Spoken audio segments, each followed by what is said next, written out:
If you also want to create kids' worksheets like these but don't know how to design them, today I'm going to show you how to make them using a completely free AI tool.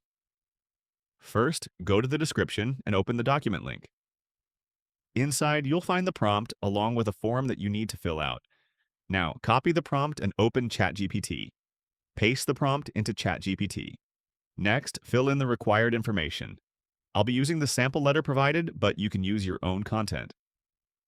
Enter the title, age range, skill type, aspect ratio, and any other required details. Once you've filled everything in, click Send, and ChatGPT will generate the completed prompt for you. After the prompt is ready, copy it and head over to Google Flow. Paste the prompt into the prompt bar. Now click on Settings and use the following options. Aspect ratio 16:9, images 2, model Nano Banana Pro. Once you've selected these settings, click Save and then click Generate. Google Flow will generate a worksheet image for you. As you can see, the worksheet includes all the details and is ready to use. If you want to create another worksheet, simply update the information in ChatGPT and generate a new prompt.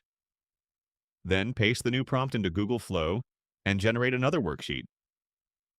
As you can see, the new worksheet is generated successfully, and the results look clean, professional, and ready to use. This was the tutorial for creating free kids worksheets. If you liked this video and wanted to see more videos like this, subscribe to the channel, and I will see you guys again in another video. Thank you.